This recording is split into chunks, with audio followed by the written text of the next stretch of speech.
आचार्य चाणक्य एक महान विद्वान थे जिनकी नीतियों पर चलकर कई साम्राज्य स्थापित हुए। आइए आज हम उनके अनमोल विचारों को जानते हैं। कोई काम शुरू करने से पहले स्वयं से 3 प्रश्न कीजिए। मैं ये क्यों कर रहा हूँ, इसके परिणाम क्या हो सकते हैं और क्या मैं सफल होऊंगा।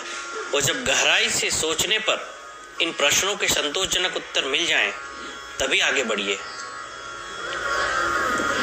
व्यक्ति अकेले पैदा होता है और अकेले मर जाता है और वो अपने अच्छे और बुरे कर्मों का फल खुद ही भुगतता है और वह अकेले ही नरक या स्वर्ग जाता है।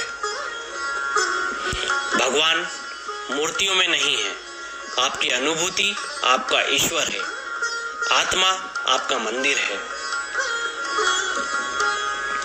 अगर सांप जहरीला ना भी हो तो उसे खुद को जहरीला दिखाना चाहिए।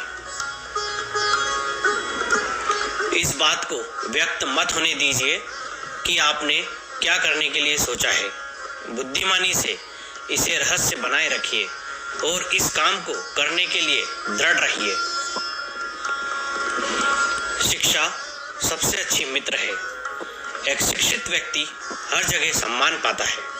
शिक्षा सौंदर्य और यौवन को परास्त कर देती है। जैसे ही भय आपके करीब आए, उस पर आक्रमण कर उसे नष्ट कर दीजिए। किसी मूर्ख व्यक्ति के लिए किताबें उतनी ही उपयोगी है जितना कि एक अंधे व्यक्ति के लिए आईना। जब तक आपका शरीर स्वस्थ और नियंत्रण में है और मृत्यु दूर है, अपनी आत्मा को बचाने की कोशिश कीजिए। जब मृत्यु सर पर आ जाएगी, तब आप क्या कर पाएंगे। कोई व्यक्ति अपने कार्यों से महान होता है, अपने जन्म से नहीं। सर्प, निरुप, शेर, डंक मारने वाला ततैया, छोटे बच्चे, दूसरों के कुत्तों और एक मूर्ख, इन 7 को नींद से नहीं उठाना चाहिए। जिस प्रकार एक सूखे पेड़ को अगर आग लगा दी जाए तो वह पूरा जंगल जला देता है, उसी प्रकार एक पापी पुत्र पूरे परिवार को बर्बाद कर देता है। सबसे बड़ा गुरु मंत्र है, कभी भी अपने राज दूसरों को मत बताएं, यह आपको बर्बाद कर देता है। पहले 5 सालों में अपने बच्चों को बड़े प्यार से रखिए। अगले 5 साल उन्हें डांट डपट के रखिए। जब वह 16 साल का हो जाए तो उसके साथ एक मित्र की तरह व्यवहार करिए। आपके वयस्क बच्चे ही आपके सबसे अच्छे मित्र हैं। फूलों की सुगंध केवल वायु की दिशा में फैलती है, लेकिन एक व्यक्ति की अच्छाइयाँ हर दिशा में फैलती हैं। दुनिया की सबसे बड़ी शक्ति नौजवानी और औरत की सुंदरता है। हमें भूत के बारे में पछतावा नहीं करना चाहिए, ना ही भविष्य के बारे में चिंतित होना चाहिए। विवेकवान व्यक्ति हमेशा वर्तमान में जीते हैं। हर मित्रता के पीछे कोई ना कोई स्वार्थ होता है। ऐसी कोई मित्रता नहीं जिसमें स्वार्थ न हो, यह कड़वा सच है। वेश्याएं निर्धनों के साथ नहीं रहती, नागरिक कमजोर संगठन का समर्थन नहीं करते और पक्षी उस पेड़ पर घोंसला नहीं बनाते जिस पे फल ना हो। सांप के फन, मक्खी के मुख और बिच्छू के डंक में जहर होता है, पर दुष्ट व्यक्ति तो इससे भरा होता है। वह जो अपने परिवार से अत्यधिक जुड़ा हुआ है, उसे भय और चिंता का सामना करना पड़ता है, क्योंकि सभी दुखों की जड़ लगाव है। इसलिए खुश रहने के लिए लगाव छोड़ देना चाहिए।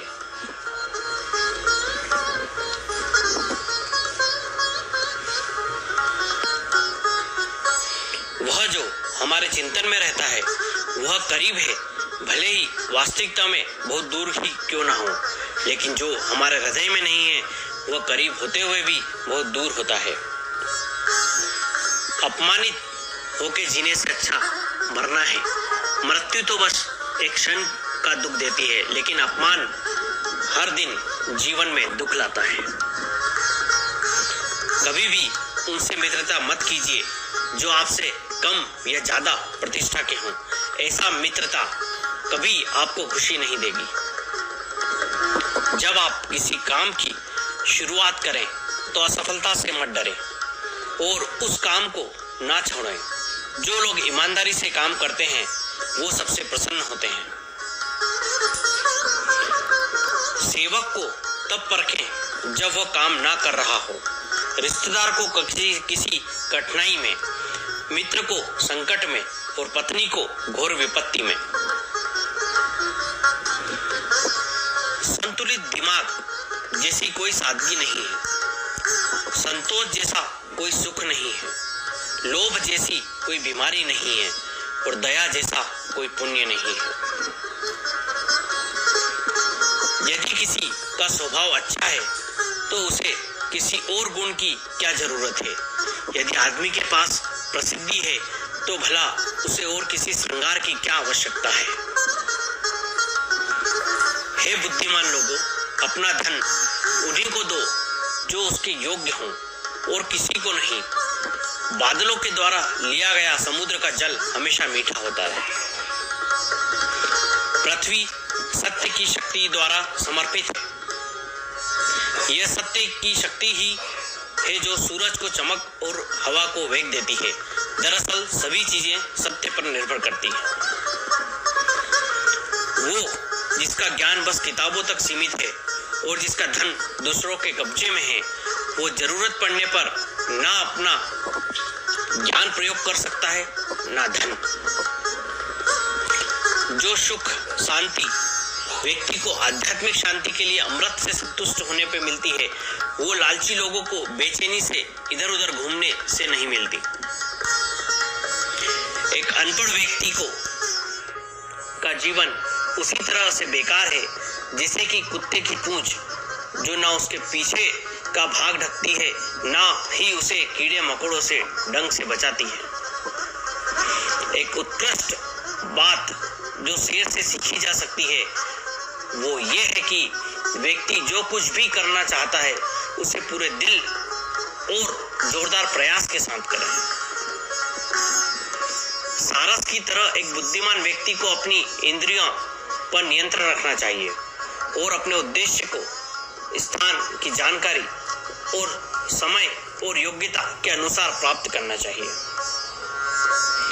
जो लोग परमात्मा तक पहुंचना चाहते हैं उन्हें वाणी, मन, इंद्रियों की पवित्रता और एक दयालु हृदय की आवश्यकता होती है।